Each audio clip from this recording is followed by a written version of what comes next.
Hi friend, मैं आपके साथ भाई एस आप लोग का नमस्कार।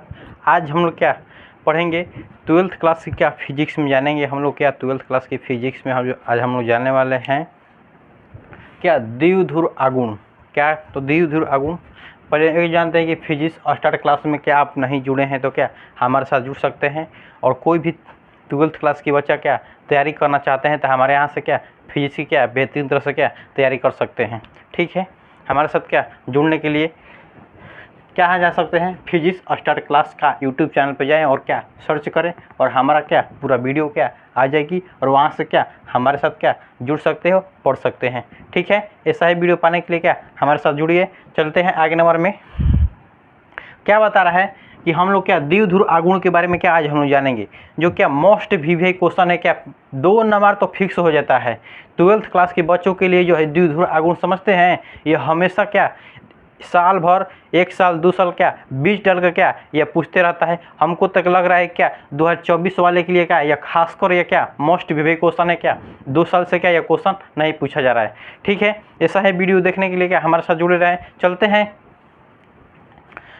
दिया है कि पहला नंबर दिया है कि द्विध्रुव अक्ष कहते हैं। द्विध्रुव अक्ष क्या कहलाता है, इसी के बारे में क्या अध्ययन करते हैं। पहले द्विध्रुव अक्ष जानेंगे, फिर प्रभावी लंबाई, फिर क्या आएंगे द्विध्रुव आघूर्ण पर। पहले ये दोनों क्या करते हैं निपटा लेते हैं, तब क्या इस पर आते हैं। पहले ये क्या बतलाता है, ऐसा ही बतलाता है, मतलब कि इसकी परिभाषा से क्या इसकी क्या परिभाषा निकलती है। ठीक है, इसकी परिभाषा में हम लोग जानते हैं क्या क्या दिया है।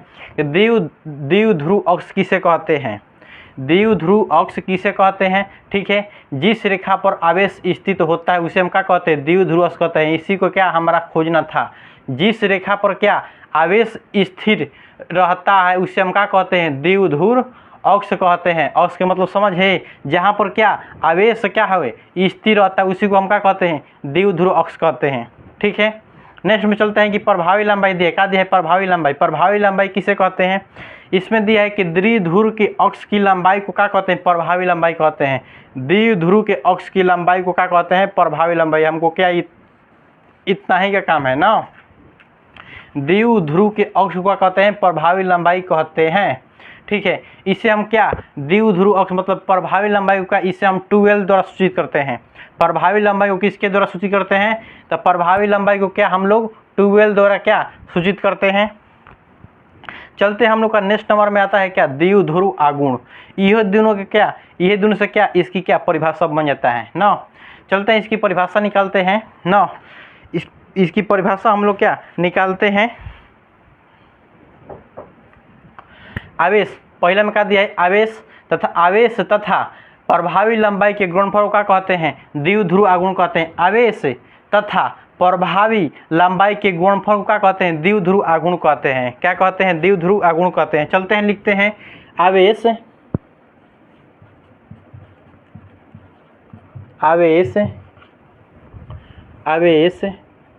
तथा प्रभावी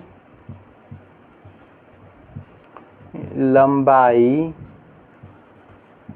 के गुणनफल को द्विध्रुव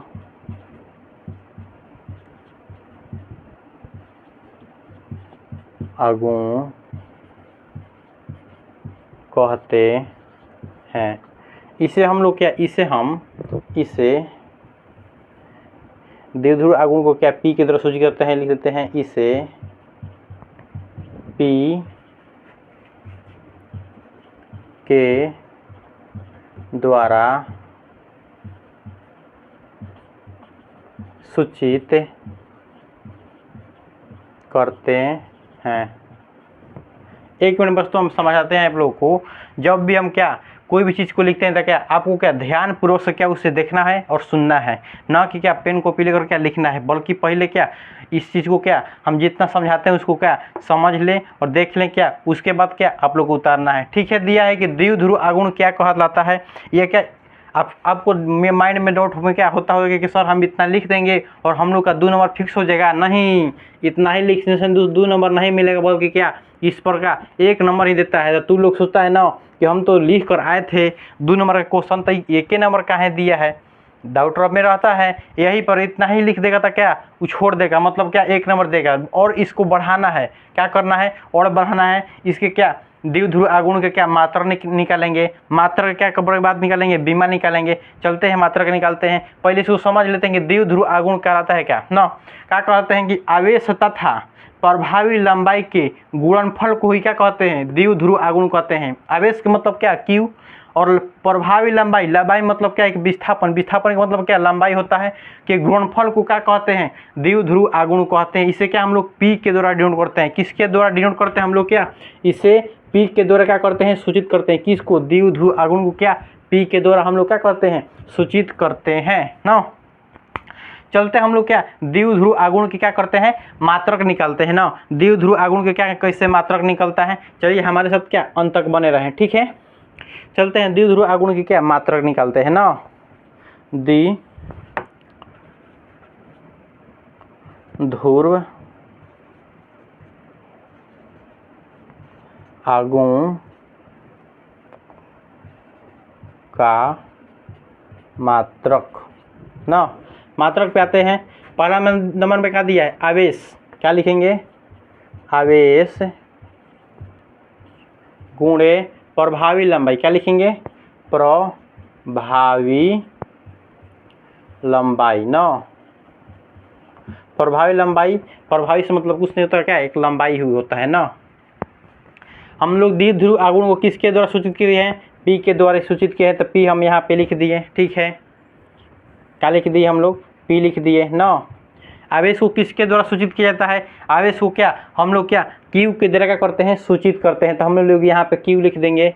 और प्रभावी लंबाई को किसके द्वारा सूचित करते हैं, तो आप जानते भी करते हैं क्या लंबाई को L के द्वारा सूचित करता है, तो हम लोग क्या लिख देंगे, यहाँ पे हम बोले हैं प्रभावी लंबाई को किसके द्वारा डिनोट किया जाता है, यहाँ पे हम बता दिए हैं कि क्या 2L के द्वारा क्या प्रभावी लंबाई को डिनोट करना है। हम बोलबे किया है प्रभावी लंबाई किसे कहते हैं, तो द्विध्रुव के अक्ष की लंबाई को क्या कहते हैं, प्रभावी लंबाई कहते हैं। तो प्रभावी लंबाई हम बताएं कि इसे क्या है 2L द्वारा क्या सूचित किया जाता है, तो हम लिखेंगे क्या यहाँ पे प्रभावी लंबाई की मात्रक है। अगर फॉर्म अगर इसका बात करेंगे तो इसको किसके द्वारा सूचित किया जाता है, प्रभावी लंबाई को क्या लिखेंगे, यहाँ पे 2L लिखेंगे ना। क्या लिखेंगे, 2L ना। यही क्या हम लोग का क्या निकला, मात्रक निकला। किसका मात्रक निकला, तब द्विध्रुव आगुण को क्या निकला हम लोग का मात्रक निकला। क्या निकला, P बराबर Q इंटू प्लस माइनस मतलब Q 2L ना। अब हम लोग ना द्विध्रुव आगुण निकालते हैं। द्विध्रुव आगुण निकाला तो यह पॉजिटिव भी निकाला या निगेटिव भी निकाला, इसी के लिए क्या हम लोग क्या प्लस माइनस का क्या चिन्ह दे देते हैं। यह पॉजिटिव और निगेटिव दोनों को क्या बताता है ना। जब द्विध्रुव आगुण निकलता है तब पॉजिटिव और निगेटिव दोनों को बचाता है। जो चार्ज होता है, जो इलेक्ट्रॉन निकल रहा है कि प्रोटॉन निकल रहा है कि प्लस निकल रहा है कि माइनस निकल रहा है, इसी के लिए क्या जो चार्ज निकलता है क्या हम लोग प्लस और क्या माइनस का क्या चिन्ह लगाते हैं, जिससे निगेटिव और क्या निगेटिव और पॉजिटिव को क्या बताता है, Q इंटू 2L ना। P बराबर क्या होता है, plus minus Q into 2L ना। इतना आप लोग लिख सकते हैं। फिर इसके आगे भी क्या बढ़ सकते हैं कि द्विध्रुव आगुण का क्या बीमा क्या होता है। आइए हम लोग निकालते हैं द्विध्रुव आगुण का क्या होता है, बीमा के बारे में बात करते हैं ना। द्विध्रुव आगुण का क्या करते हैं, बीमा के बारे में बात करेंगे। द्विध्रुव आगुण का बीमा ना। चलते हैं आवेश को क्या हम लोग Q से द्वारा सूचित करते हैं, ठीक है Q लिख दिए। चाहे इसको क्या सीधे मात्रक निकालिए ना इसको हम क्या द्विध्रुव आगुण के P लिख सकते हैं, यहाँ पे कोष्ठ में लिख देंगे P ना। P लिख लेंगे तो कोष्ठ में बराबर आवेश को Q से द्वारा सूचित करता है। तो आवेश को अगर मात्रक की बात करते हैं बीमा के बारे में तो AT होता है। क्या होता है, AT। आवेश का मात्रक क्या होता है, बीमा क्या होता है, AT होता है। पहले यहाँ पे हम क्या लिखेंगे, Q लिखे ना। Q इंटू क्या लिखेंगे, 2L ना।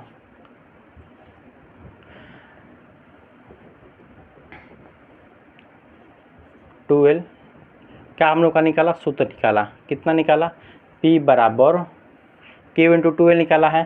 तो यहाँ हम क्या लिखेंगे, P बराबर Q का मान क्या होता है, AT होता है। क्या होता है, AT ना, गुणे 2 दिया है ना, 2L दिया है। 2L मतलब क्या लंबाई, बोलबे कि है कि जो प्रभावी लंबाई क्या एक लंबाई को क्या डिनोट करता है। तो लंबाई को क्या लिख सकते हैं हम लोग, L लिख सकते हैं। क्या लिख सकते हैं, तो L लिख सकते हैं लंबाई को ना, ठीक है। चलते हैं इसके क्या बीमा की बात करेंगे तो क्या इसका बीमा क्या हम लोग का निकला, द्विध्रुव आघूर्ण का बीमा क्या निकला हम लोग क्या एम जो क्या द्रव्यमान, इसमें द्रव्यमान तो करना ही दिया है तो हम लोग का द्रव्यमान के फॉर्म पर क्या हम लोग जीरो यूज करेंगे ना। आप जानबे करते हैं कि कोई भी चीज़ के क्या ऊपर अगर जीरो लग जाए क्या उसका मान 1 होता है, और एम के पावर क्या जीरो लग जाता है उसका मान क्या होता है तो 1 ही होता है। तो हम क्या एम के फॉर्म में क्या जीरो लगाएं तो इस पर क्या डाउट नहीं होना चाहिए कि जो द्रव्यमान इसमें नहीं दे इसे क्या जीरो लगा रहे हैं। यहाँ पे एल दिया है तो हम एल लिखेंगे ना, टी दिया है तो टी लिख देंगे, और ए दिया है तो ए लिख देंगे ना। इसका अगर हम लोग क्या द्विध्रुव आघूर्ण का अगर बीमा की बात करें तो क्या निकाला M0LTA ना, द्विध्रुव आघूर्ण के बीमा का बात क्या निकाला, यह क्या निकाला M0LTA। हम अगर हम क्या इतना से यहाँ से लिख कर और यहाँ तक हम लिख देंगे तो क्या हम लोग क्या 2 नंबर फिक्स हो जाता है, कितना 2 नंबर क्या हम लोग हो सकता है फिक्स हो जाता है क्या 12th बोर्ड में ना। 12th बोर्ड में हम लोग का क्या हो जाता है 2 नंबर क्या फिक्स हो जाता है। या क्या VVI क्वेश्चन है क्या हर एक एग्जाम हर बार क्या साल 2 साल क्या रिपीट करने के बाद क्या मतलब कि एक साल 20 डालकर क्या ये हर दिन क्या पूछता रहता है। ये 2 साल से क्वेश्चन क्या द्विध्रुव आघूर्ण क्या नहीं पूछ रहा है, लेकिन हमारे तरफ से क्या 2024 के लिए मतलब 2024 के लिए क्या या खासकर क्या बेहतरीन तरह से क्या MCQ है, क्या है MCQ है 2024 के लिए ना हमारे तरफ से। ठीक है, अगर हम क्या इसकी अगर वेक्टर को मतलब कि इसकी सदिश के रूप में देखते हैं, जो द्विध्रुव आघूर्ण है क्या एक वेक्टर क्वांटिटी है, मतलब क्या एक सदिश राशि। अगर राशि के फॉर्म में हम लोग देखते हैं द्विध्रुव आघूर्ण क्या एक सदिश राशि है, लिख देते हैं यहाँ पे द्विध्रुव आघूर्ण क्या एक सदिश राशि है ना, लिख देते हैं द्विध्रुव आघूर्ण एक सदिश राशि। अब इसमें इंग्लिश में लिखेंगे क्या it is a vector quantity, क्या लिख देंगे इंग्लिश में होगा ना it is a vector quantity, मतलब क्या द्विध्रुव आघूर्ण का आंसर। ठीक है, ऐसा ही वीडियो पाने के लिए क्या हमारे साथ बन सकते हैं। अब क्या बताइए देखिए 2 नंबर क्या आपका फिक्स हो गया, 2 नंबर क्या फिक्स हो गया। अगर 2 नंबर क्या इतना आया, अगर परिभाषा पूछ दिया तो 2 नंबर आया ना। आपके क्या ऑब्जेक्टिव क्वेश्चन में दे देगा क्या द्विध्रुव आघूर्ण का बीमा क्या होता है। आप याद कर सकते हैं कि M0LTA, याद रहेगा तभी मारिएगा, नहीं याद रहेगा तो नहीं मार पाएंगे, वहाँ से 1 नंबर आपका कट गया ना। और पूछ देगा कि द्विध्रुव आघूर्ण का मात्रक क्या होता है, द्विध्रुव आघूर्ण का आपका मात्रक नहीं याद है, यहाँ पे भी 1 नंबर कटेगा। मात्रक क्या होता है, मात्रक बोलबे कि यह है क्या कूलाम पर क्या 12 होता है ना, क्या होता है आवेश गुणे क्या प्रभावी लंबाई होता है ना, आवेश गुणे प्रभावी लंबाई। यही से क्या हम लोग ऐसे भी लिख सकते हैं, मतलब कि जो दिया है आवेश गुणे प्रभावी लंबाई दिया है ना, हम इसको ऐसे भी लिख सकते हैं। अगर मात्रा के फॉर्म में लिखेंगे तो इसे यहाँ पे मिटा के लिख देते हैं कि P बराबर जो Q को क्या लिख देंगे कूलाम लिख देंगे, क्या लिखेंगे कूलाम ना, कूलाम गुणे क्या लिख देंगे मीटर ना। द्विध्रुव आघूर्ण का मात्रक क्या होता है कूलाम गुणे क्या होता है मीटर होता है। इसे C गुणे क्या C गुणे M भी लिख सकते हैं, मतलब कि M लिख सकते हैं ना मीटर ना, C गुणे M। ऐसे में क्या अगर सूत्र की फॉर्म में लिखा गया था P निकाला, P बराबर क्या लिखेंगे CM ना, P बराबर CM। P मतलब द्विध्रुव आघूर्ण, C मतलब कूलाम और M मतलब मीटर। आया समझ में। द्विध्रुव आघूर्ण का मात्रक क्या हुआ कूलाम गुणे मीटर, क्या हुआ कूलाम गुणे मीटर हुआ द्विध्रुव आघूर्ण का मात्रक। यहाँ से 1 नंबर 2 नंबर और क्या 2 नंबर यहाँ से क्या कितना निकलना आपका नंबर 4 नंबर क्या आपका क्या फिक्स हो गया। अब कहीं भी क्वेश्चन यहाँ से पूछेगा तो क्या आप मार सकते हैं। ठीक है, हमारे साथ जुड़िएगा तो क्या एक से एक क्या बेहतरीन क्या क्वेश्चन आएगा और क्या और धूर हो जाएगा, और ट्रिक के साथ क्या हम आपको याद करा देंगे ना। ठीक है, ऐसा ही वीडियो पाने के लिए क्या हमारे YouTube चैनल क्या फिजिक्स स्टार्ट क्लास से क्या जुड़ सकते हैं। और क्या ऐसा ही वीडियो 12th क्लास की अगर कोई भी व्यक्ति क्या हमारे साथ नहीं जुड़ा है, मतलब कि हमारे साथ जुड़ना चाहते हैं तो क्या फिजिक्स स्टार्ट क्लास पर जाएँ और क्या अच्छी तरह से फिजिक्स केमिस्ट्री क्या और मैथ की क्या अच्छी तरह से हमारे साथ क्या तैयारी कर सकते हैं। ठीक है, ऐसा ही वीडियो पाने के लिए क्या हमारे साथ बने रहें। ठीक है, धन्यवाद।